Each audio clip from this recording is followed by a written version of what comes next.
I hope you're having a good time. Good morning, afternoon, evening, depending on where you're joining the live from. This is another episode of our Green Liberty campaign. And today we're having Benji Backer, where we will talk about preserving nature and especially the role of private actors in protecting our environment. So this is a very interesting and multidisciplinary concept, and we're proud to finally be able to speak about this. And a little bit about what SFL is, in case you guys are not familiar with us. Students for Liberty is the world's largest pro-liberty student organization, and make sure that you follow us on social media so that you can stay tuned for more events like this, because we will be hosting them casually. And also, as you can see, we have the chat box on the right side. That means feel free to engage, to ask questions, just make a comment, and throughout the live, we will refer to all of them. So without further ado, let me start with the introduction. So first of all, I'm Leila Tabieva, Chief Associate at Students for Liberty, and my co-host will be Marcin Granowski. He's the Free Market Environmentalist and Program Manager at Students for Liberty, and he's a non-profit management specialist, campaign strategist, and a policy analyst. With over 7 years of experience, he's been able to establish himself as a well-versed leader, and he's been speaking to audiences on different continents, worked on successful campaigns, especially in regards to free market environmentalism. And do you have anything to say before we start, Martin? No, thank you so much, Leila. I'm very glad to be here on our second live together, and I'm very excited about our conversation with Benji. Thank you for co-hosting this with me. So let me not take much time and just go straight to the introduction of our guest today. So Benji Backer, he's the president and founder of the American Conservation Coalition, which is the largest right-of-center environmental organization in the country. So for his work with ACC, he's been awarded the Fortune 40 under 40, Forbes 30 under 30, Greenpeace 30 under 30, and Grice 50. So Benji, I hope you're excited on this to be on this live, and let us hear what you have to say. Well, good afternoon, good morning, good evening, depending on where you're at around the world. I know we've got a lot of liberty lovers who are joining us from all over the world, and it's a pleasure to you. I'm one of many people that has really started working alongside Students for Liberty, ACC, my organization, British Conservation Alliance, so many different groups around the world working towards a more center-right, free market-driven approach to environmental challenges. I'm a young person who believes deeply in environmental protection. I also believe that we have to do it in a way that is economically beneficial and actually lowers costs for everyone, lowers the barriers to be friendly. And we don't believe that the government is the one that should be relied on first to do that. I think of the government as the last resort for these sorts of policy ideas. And that doesn't mean that the government doesn't have a place, but that it will be the last resort. And if it is the last resort, that we'll get the best results. Because when it comes to when we've made the most progress on the environment and protecting it, those answers have come from the marketplace. Those answers have come from innovation. Those answers have come from technology. They've come from private individuals, stakeholders, companies that have made it happen. And when the government gets in the way, it usually 99% of the time backfires and actually harms the environment more than anything. And so I'm really just proud to be part and one of the leaders in this space. And it's a growing space. For a while, there was just one way of thinking on environmentalism, and that was super harmful. And now we've got a whole new course to chart in front of us, and we're well on our way. Yeah, exactly. Totally agree. And I also want to thank you on my behalf, at least, for the work that you're doing, because it's a very important topic that needs to be discussed. And unfortunately, in many parts of the world, it's not even a concept to begin with. I feel like we have kind of agreed with most of the people from different political backgrounds that environmental preservation is important today. It's important for our well-being, but like the methods to in order to achieve this, it's like hotly debate, and the debate often centers around what is the most efficient, the most effective, and also ethical way of incentivizing the eco-friendly practices and for a greener, future. But let's start with something positive because, yeah, we would like to start off there. So we know that the U.S. effectively invented the concept of committing public land to conservation with the national park system, and tens of millions of people all over the world, they want to admire the beauty of the country, and especially after the pandemic. So, as a starting point, my question would be: what do you think is working well about how public land is managed currently? And we know that some national parks have accessibility issues with long waiting lists and potential for like overcrowdedness and over tourism. How do you think we can address these problems? Well, it's a really good question. I'm glad that that's part of it. And I think it's a great one to start with because it really speaks to the nature of, no pun intended, the benefits and the detriments of the government being involved. And we'll get into that. But actually, it's really funny that this question popped up because as I was preparing for this, I thought back to yesterday, literally, when I was asking my AI on Snapchat, because it's the only way I know how to use AI. I'm kind of a boomer when it comes to that stuff. But I was like, who's the most famous conservative environmentalist? And the answer, or freedom-loving environmentalist, I can't remember what word I used, but the answer was Teddy Roosevelt. And Teddy Roosevelt was obviously the creator of the United States National Park System. He was a Republican president back in the early 20th century. And he had an idea to marry the necessity of preserving these beautiful places and marrying that with conservation. And conservation are very different mindsets, but he married both of them together to say, we are going to preserve these areas by basically protecting them and not allowing anything economic or we're not going to mine or do anything on these lands. We're going to protect these beautiful American public lands that they created, but we're also going to conserve them and actively manage and make sure that they're being taken care of. So that was something that was done for the first few decades of the National Park Service. They were actively managing these lands, and it wasn't really out of hand. And then at the latter half of the 20th century, the United States started buying up tons more land. It wasn't just the Yosemites and the Grand Canyons and the beautiful parts that you see in pictures and in Yellowstone. It was pretty much every place out west became a target for the United States government to purchase. And we have so many different types of public lands in the United States. It's not just the National Park Service. There's the National Forest Service. There's BLM, the Bureau of Land Management. There's national ocean areas. I mean, there's different categories for all of these different public lands, but they're all managed by the federal government and basically by the same exact department, which is the Department of the Interior. The problem with that is that instead of managing the beautiful public lands that we had well, we started targeting all these new areas to acquire for public land.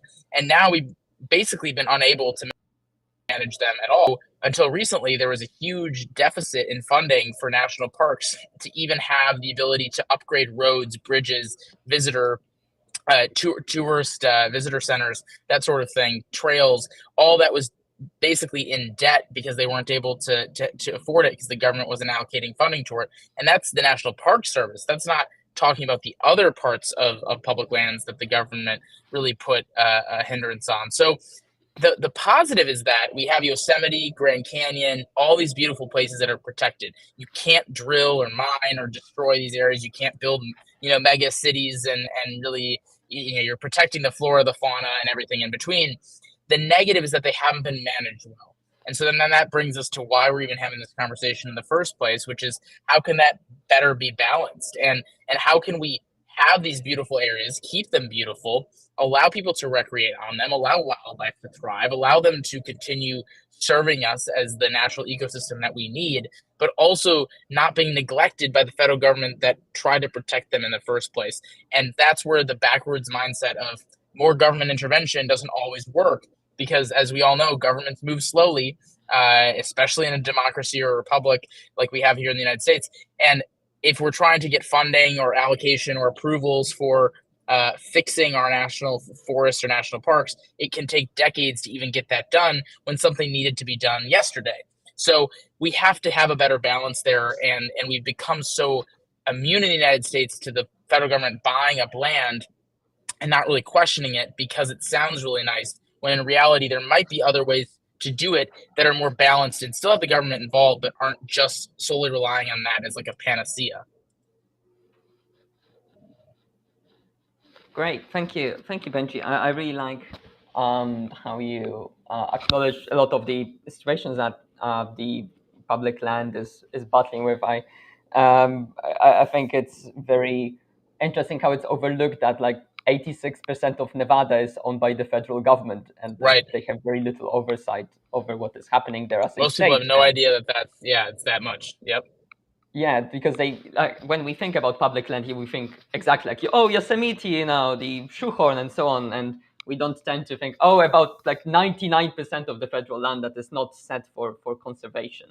But speaking of the one that is set for conservation, for that management or sometimes mismanagement, as you mentioned, could you talk a bit more about how that mismanagement looks like? Like, what are exactly the issues? Because we hear often about the issues with forestry being not managed well, like with wildfires are spreading and destroying large swaths of land because of mismanagement of forests, and a lot of them are on public land, a lot of them are in national parks as well.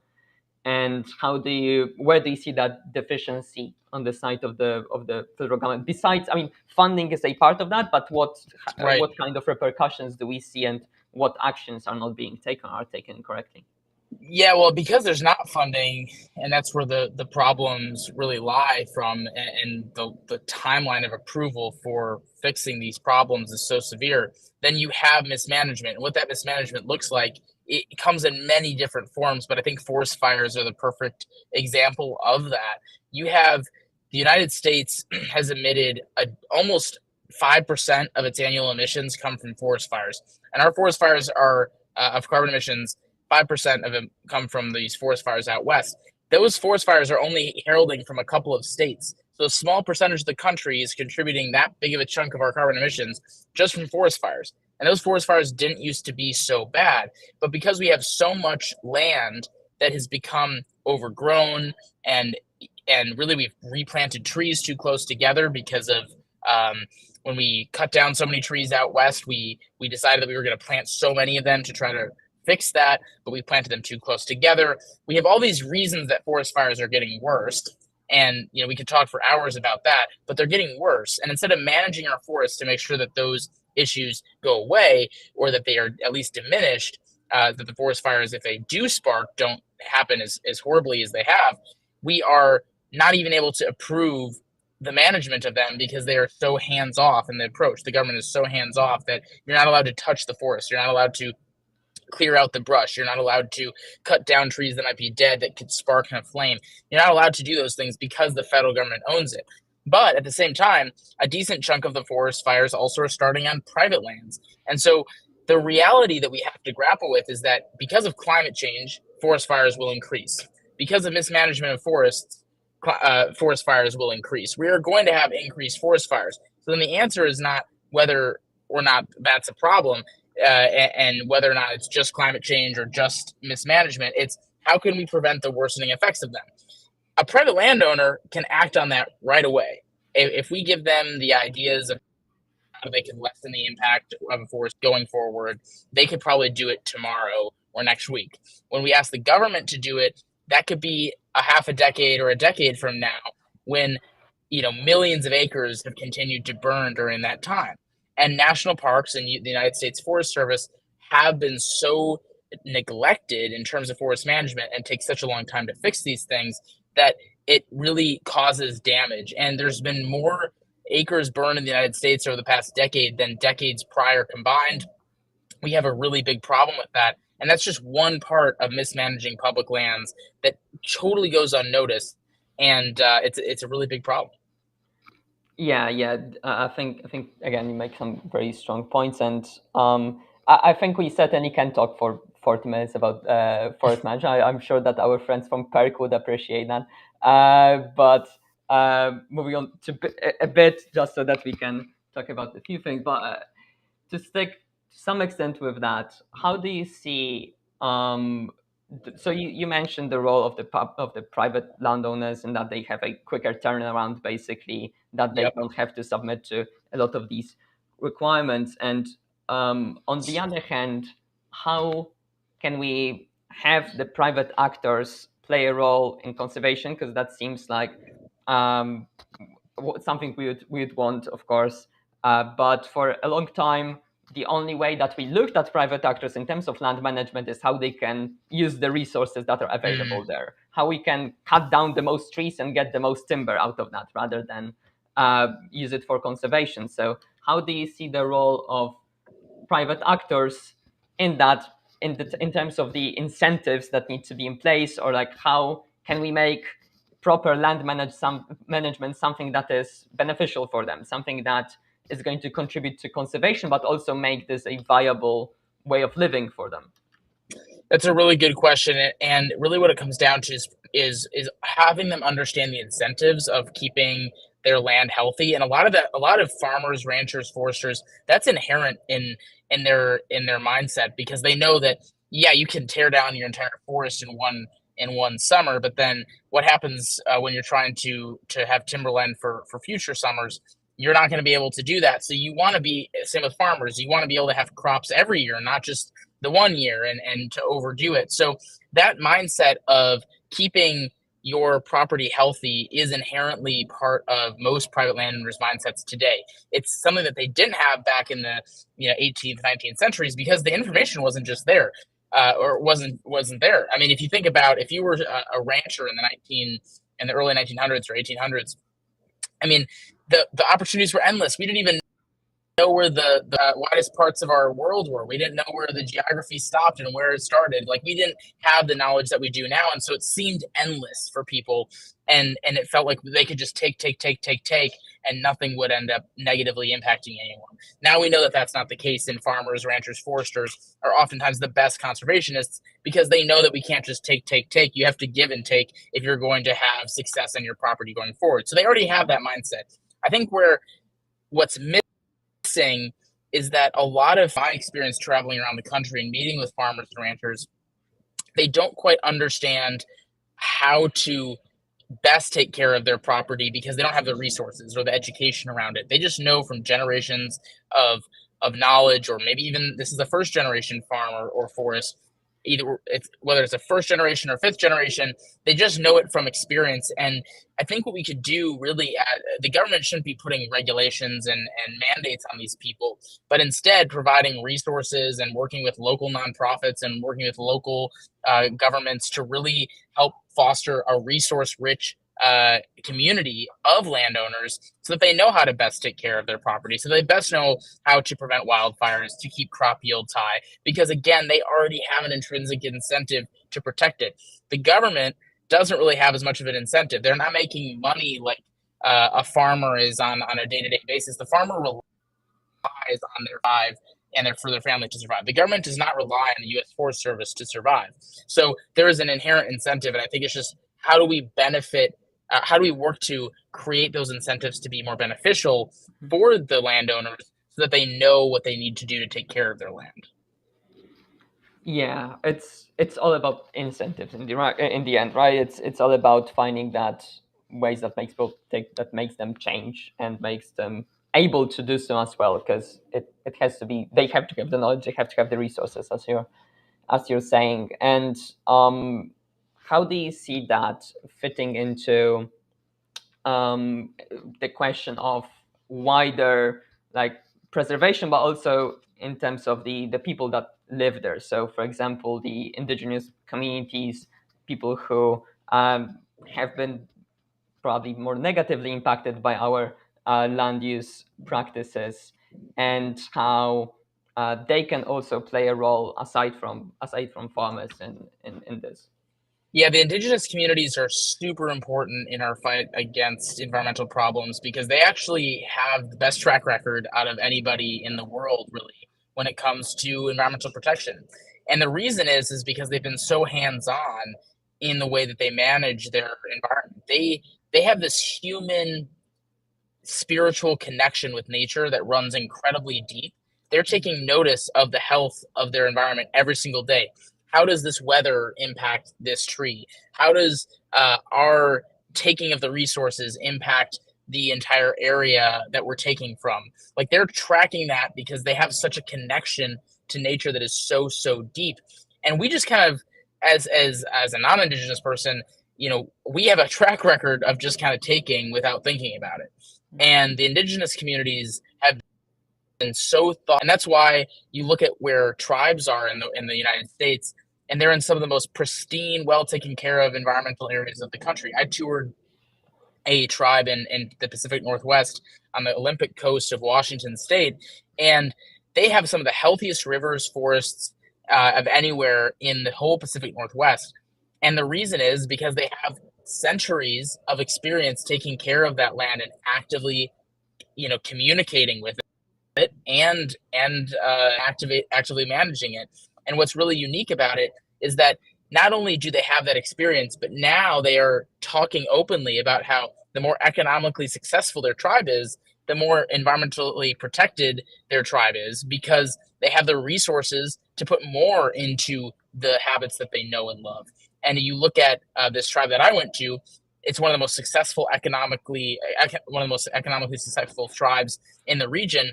And they single-handedly helped bring back the salmon population and restore forests because they had excess income and budgetary opportunities to invest in that. So if you combine good practices with economic growth, that yields the best results. And that's why you can't hamstring people. You need to empower them to do the right thing, and they need to be able to have the economics on their side. They're going to have to be able to afford it and invest in it.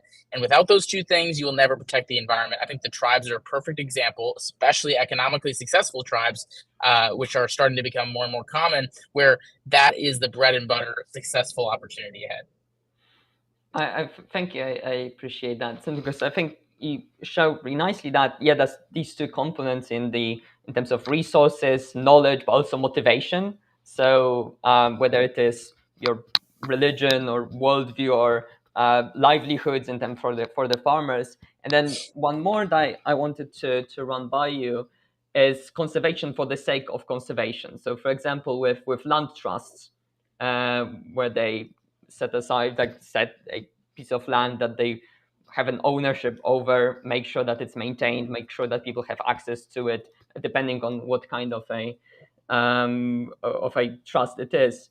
But I wanted to ask you, like, how do you see the role of land trusts, especially, and if you could explain a bit more how they work, because it is still a pretty new concept for I'm sure a considerable portion of our audience.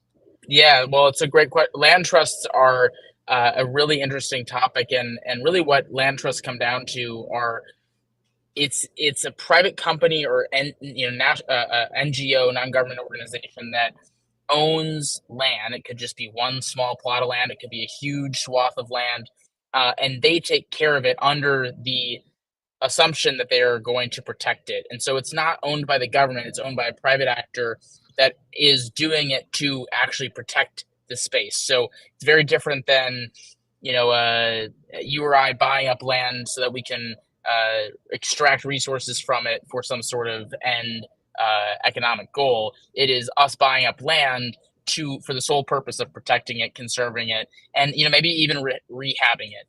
And I think that that's a huge part of how we'll rewild our world. National parks have done amazing things for the United States and for other countries, but I do think that there has to be this better balance of private involvement. And there are so many great wealthy people, wealthy organizations, wealthy foundations, companies that are buying up these places and restoring them to the natural way that they were supposed to be. I think to Ted Turner, who created CNN in the United States and has had such an immense impact in numerous areas, but he's bought this massive plot of land in many places, but in Montana specifically is what I'm thinking of, where he has single-handedly helped restore populations of different wildlife in that land trust that he created. And it's completely wild, and it's the way that it used to be before American settlers went west and kind of destroyed that part of the world, and from an ecological perspective. So there's a way to do it where the private individuals and private foundations and these companies go in and really help, but it has to be under the guideline of protecting these areas. And I think that it's going to be a big part of the puzzle, and it shows what private enterprise and individuals and companies can do when they try to prioritize the environment, and so much faster progress than when the government does it. Yeah, definitely. And tied to this, something that has been creeping into the conversation when we were talking about the previous aspects is the tragedy of the commons, right? And the fact that if you have a public resource, it is bound to be overused or mismanaged. And if people have an incentive to use it up, because if they don't do it, someone else will, then they will do it. And unfortunately, 9 out of 10 times they do so. And nowhere is that situation more visible than when it comes to water management, I think, because of the way that water rights are done in the US and a lot of states, and federally does lend itself to that tragedy of the commons, with and that has terrible consequences, with the Colorado River basically not having an outlet anymore, with Lake Mead, which provides water and electricity to huge parts of Nevada, no longer being a lake soon, potentially. So and we see that the policies that guide that have a real impact on it. And with, for example, Utah having not monetized water is basically free, and everyone knows that it's not a good policy, and yet we still have it because it's impossible to repeal. Because if you have water, if you say that, oh, we are now going to monetize it, no one is going to, because everyone is going to feel, oh, I won't be able to afford water anymore. And you are basically taking something that they view as theirs.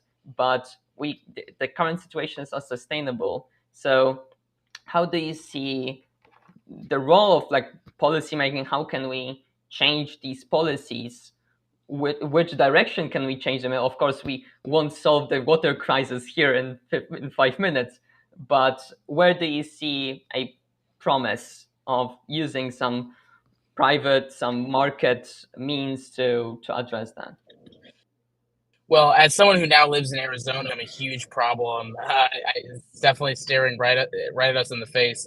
And I see there's kind of three buckets to work through when it comes to the solutions of water.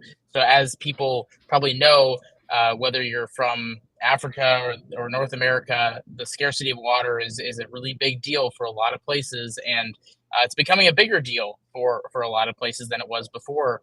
And especially in drier areas where water isn't very prevalent, when growing populations come as well, like in Arizona or Utah of the United States, the populations are booming there, but it's a desert, and so there already was not a lot of water to begin with, and so you're having to import water from all over the country, all over the world. You're also having to rely more on these sources that had scarce water to begin with, and now you are suddenly, trying to demand that water that wasn't even there to begin with is larger than it actually could be. So it's a really big problem, but I think there's three ways to solve it. The first is efficiency.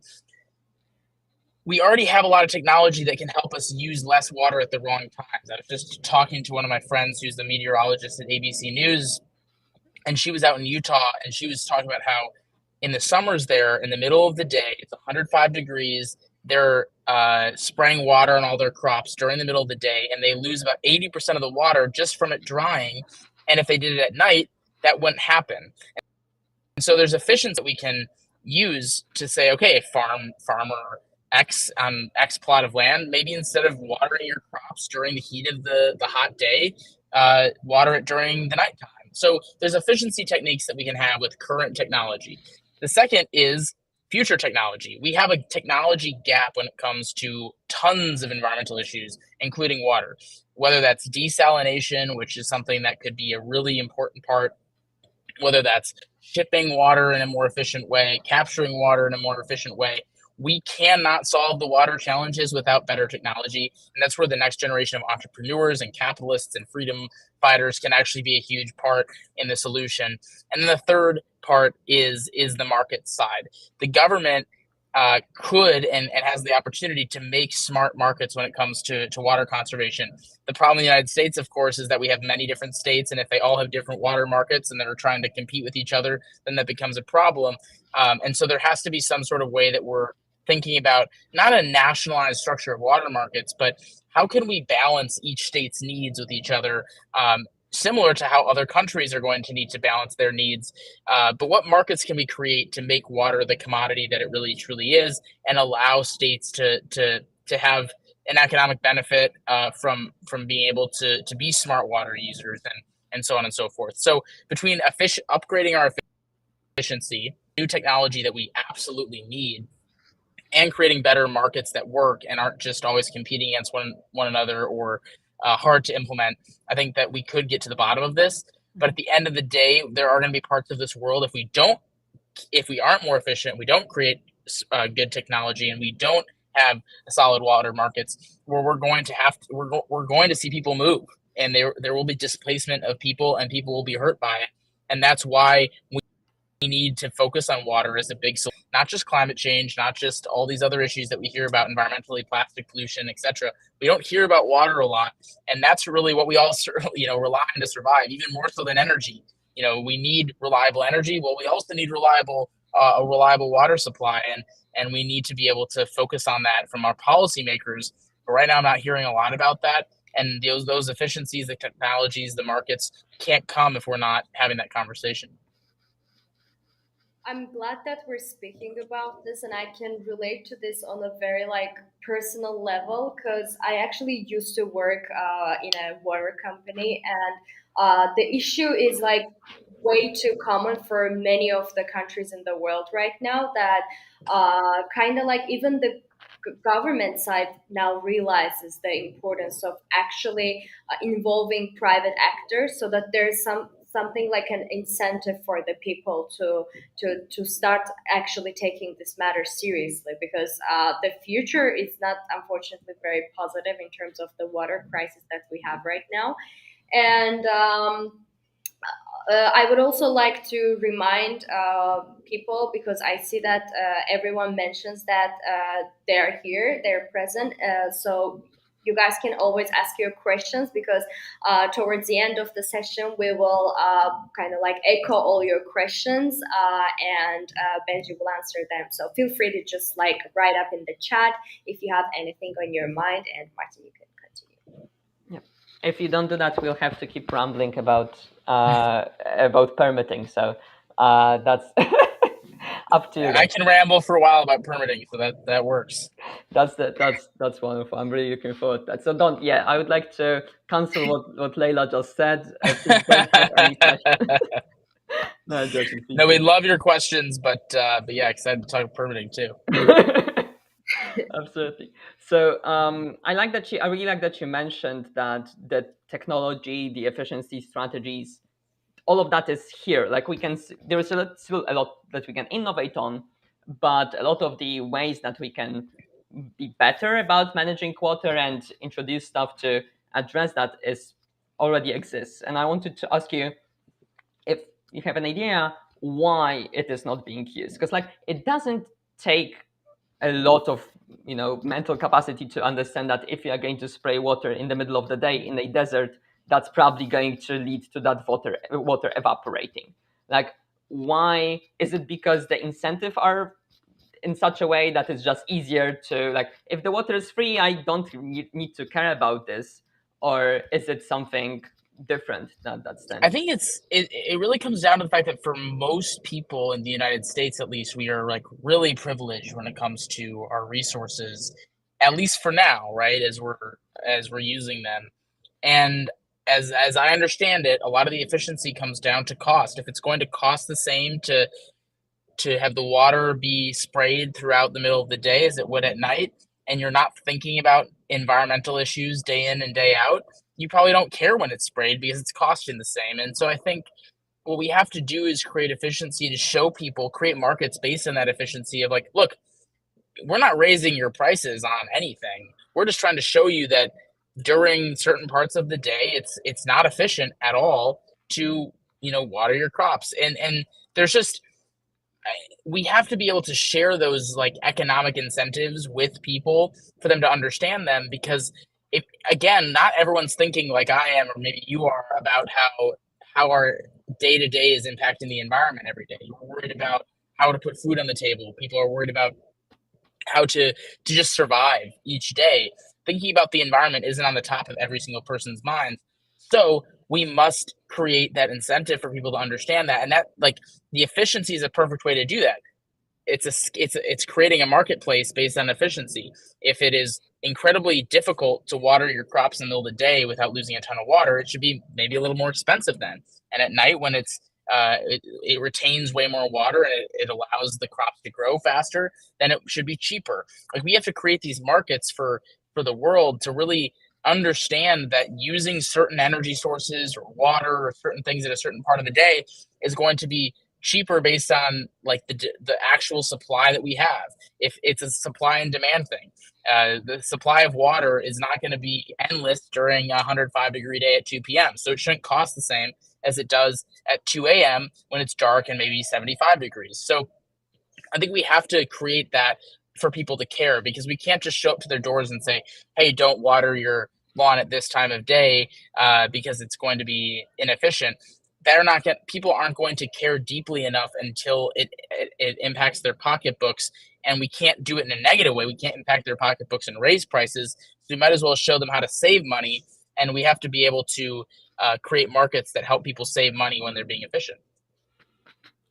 Thank you, and I appreciate that you show that, yeah, like on one side we can all be here talking about environment, but if that doesn't have a tangible impact on the way that you manage your resources, on manage your business and so on, people are not going to implement it, or at least not nearly as furiously as they should.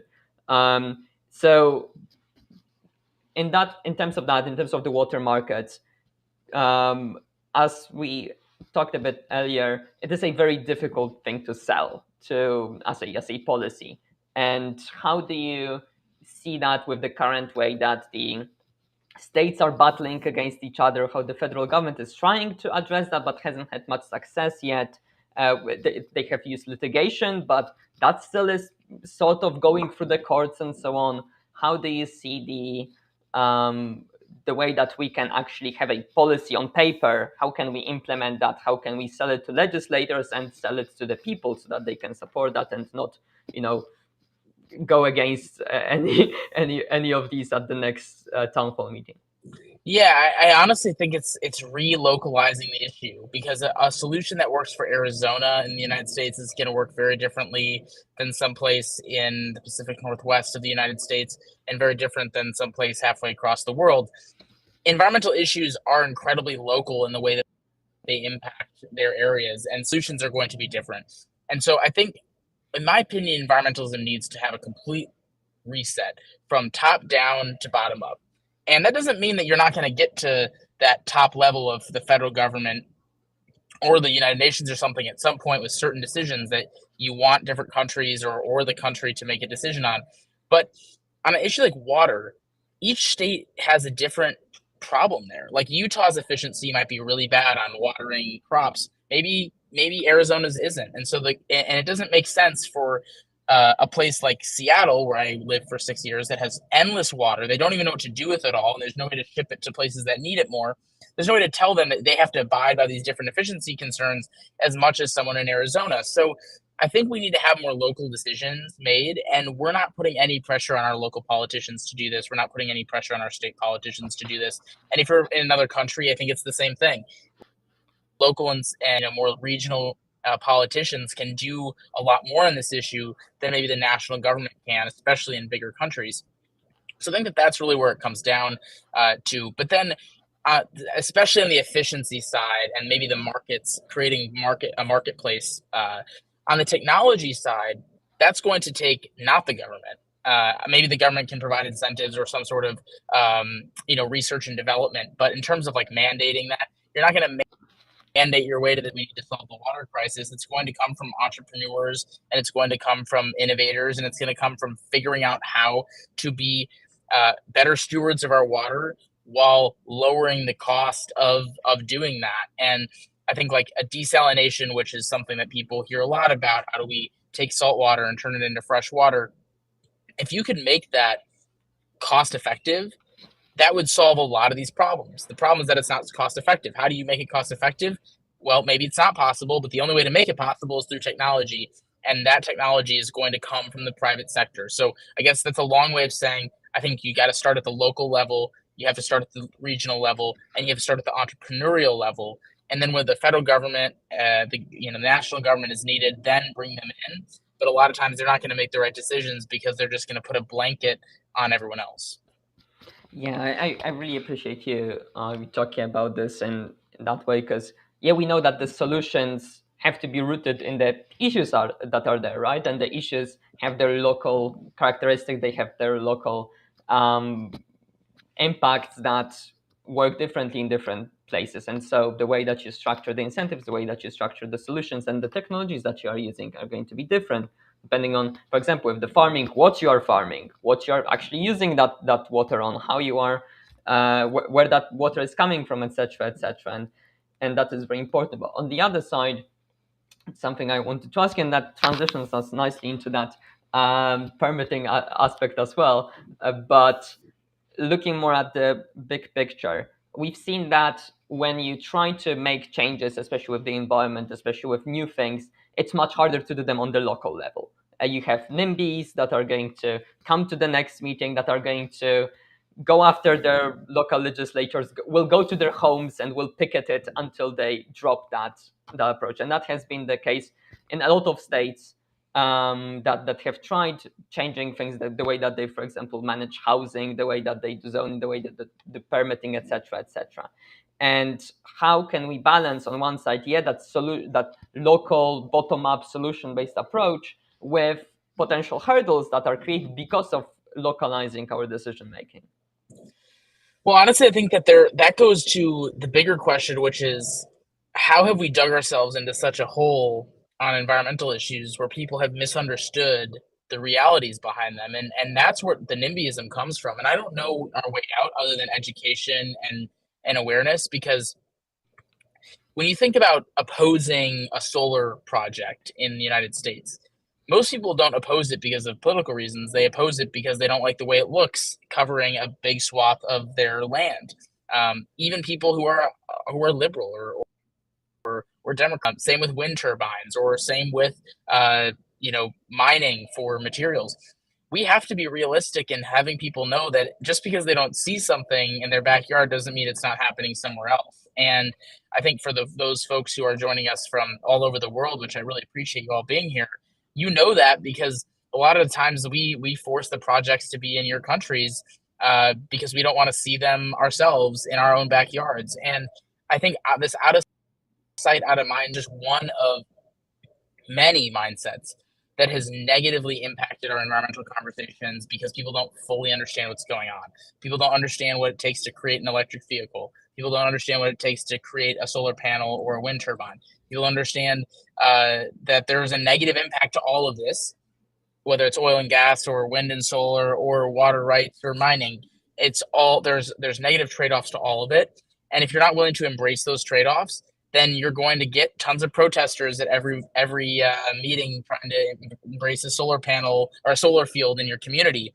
And I don't know the answer to that other than helping people understand the complexities of this, at least somewhat, enough to be able to say, you know what, I don't like the way that wind turbine looks in my backyard, but the alternative is X, and I'd rather have the wind turbine. Or maybe you'd prefer the alternative. So I really believe that we have to share this new sense of environmentalism with the general public and not fall into the traps that we've been in for the last few decades, which are basically pretending that it's super easy to be environmentally friendly. It's not. It's incredibly hard. In fact, it's harder to be environmentally friendly than it is to be environmentally harmful. And so we have to really be conscious about that.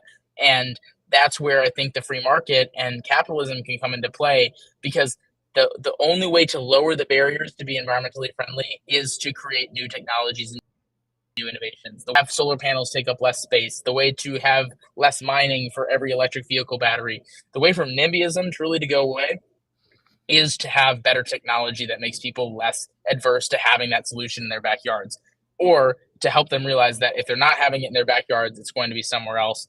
And without the technology or the narrative change, I don't know how you're going to fix that problem, because the federal government is going to run into the exact same problem the moment it tries to install that solar field in that community. And it's just going to be the same issues if the local community did it, except just a little bit more delayed because the federal government is so much slower.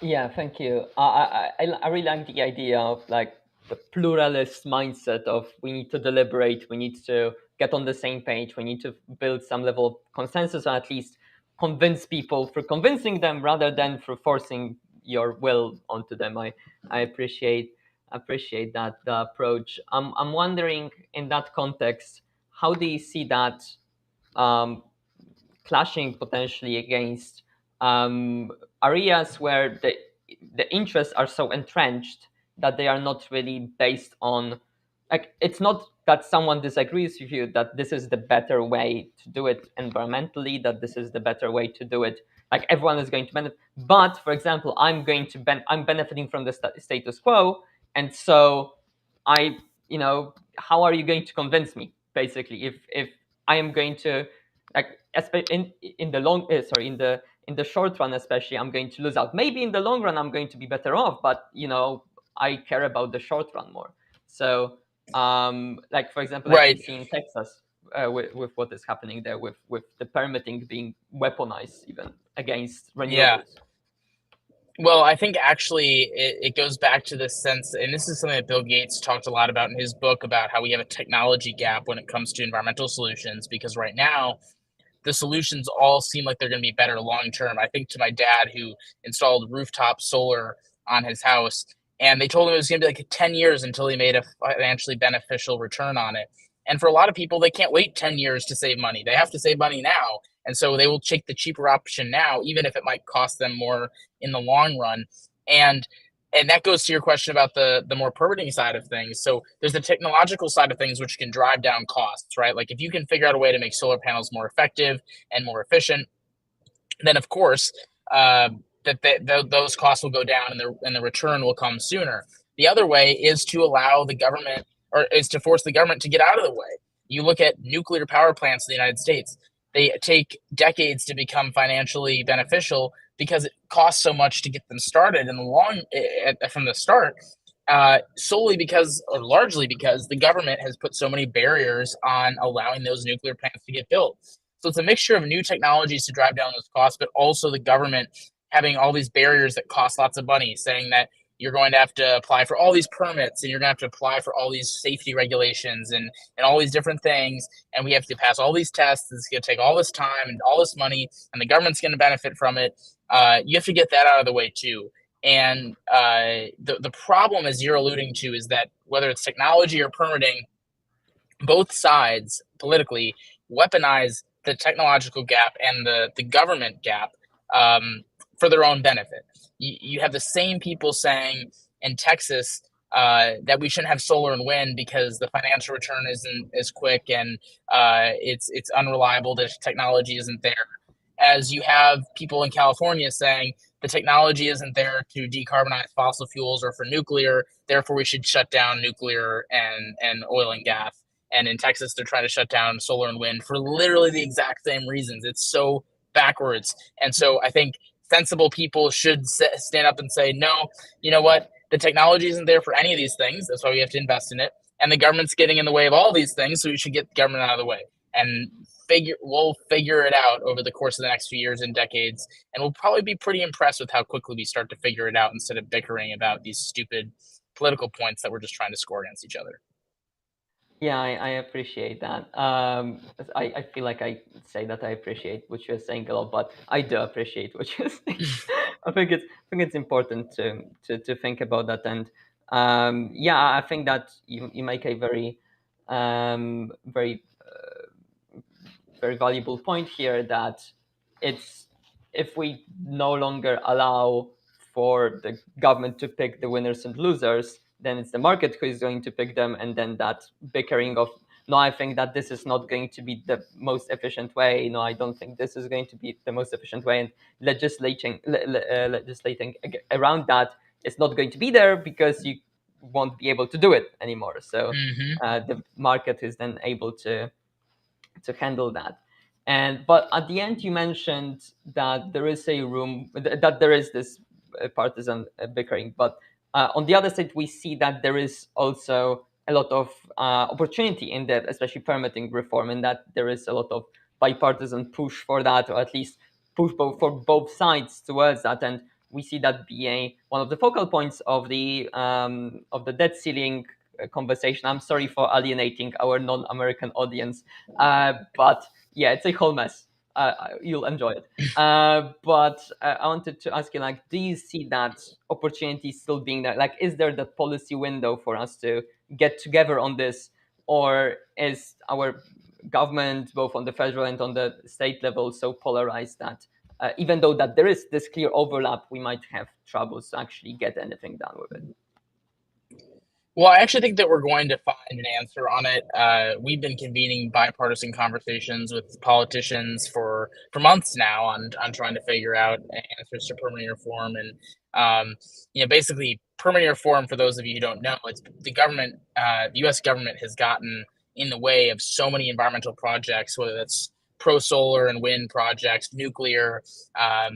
Conservation, where the government has to approve it all, and it takes like a decade just to approve it. And of course, technology changes during that decade. Tons of money is wasted during that decade just trying to get it approved.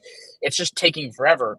We just passed this historic climate bill in 2022, and actually into 2021 we've passed some more, and none of those projects can actually be implemented.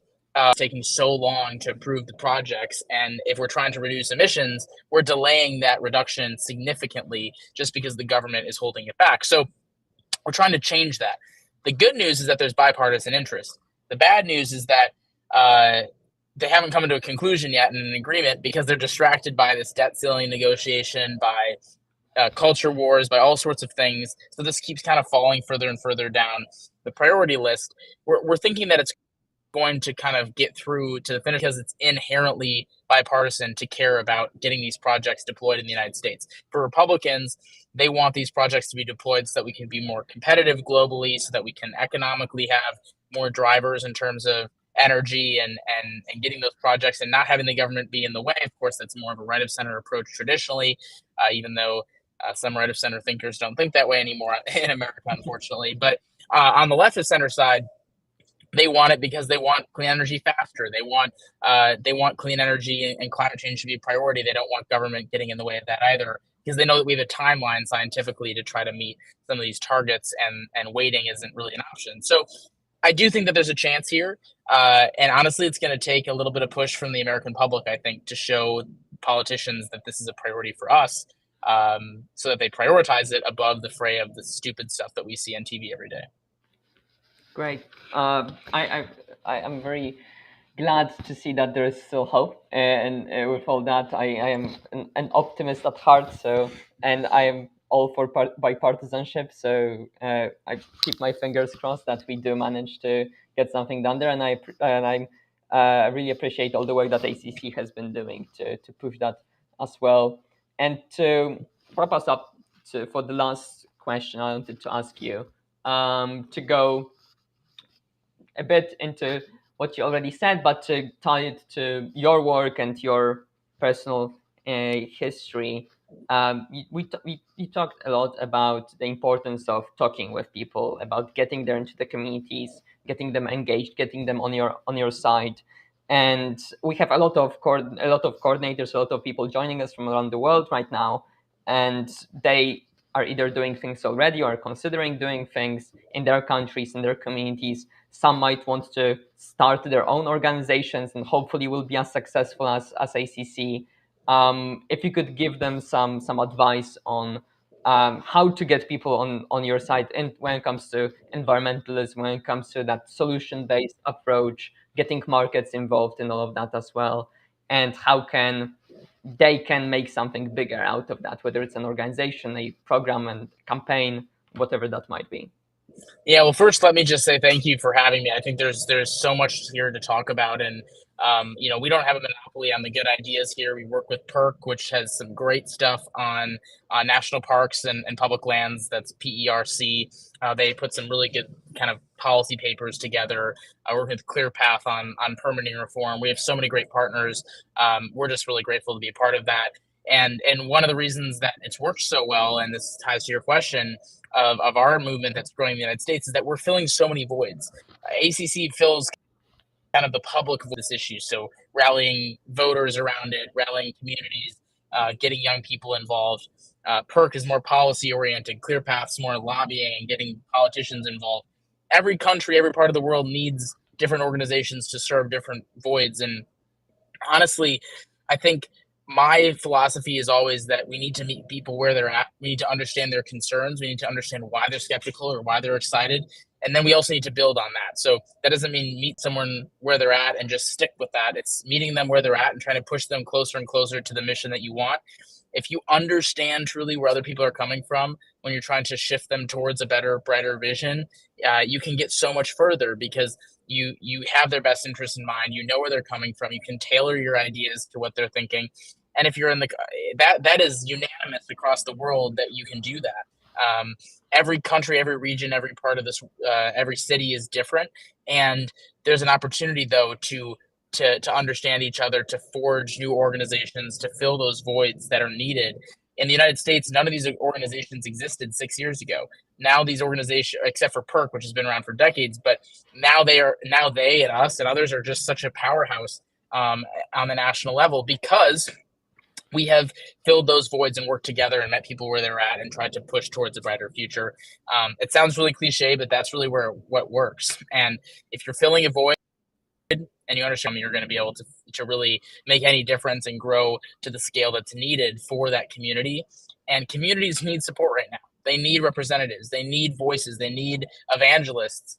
And on this issue, the environmental issues that impact us all, no matter where we live, we need evangelists to support us. And thankfully, ACC is able to do it in our own little way. Thank you so much, Benji. Yeah, thanks for having me.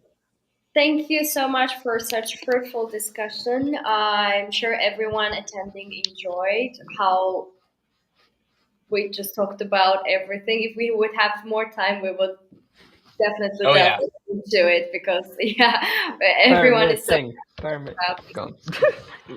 we can talk for hours about this stuff, but I know we've got our own academy, Market Environmentalism Academy.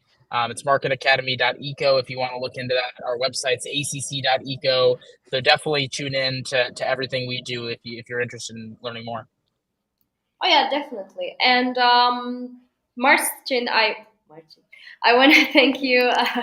I'm getting there. I want to thank you for leading the conversation as well. I was kind of lost between the two experts, but I really enjoyed it.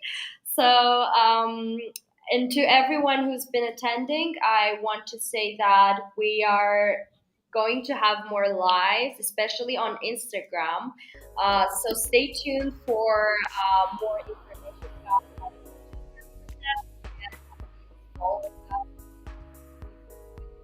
platform you're using, TikTok as well. And yeah, stay tuned for more news about our events, lives, and rooting for a freer future. Thank you, everyone.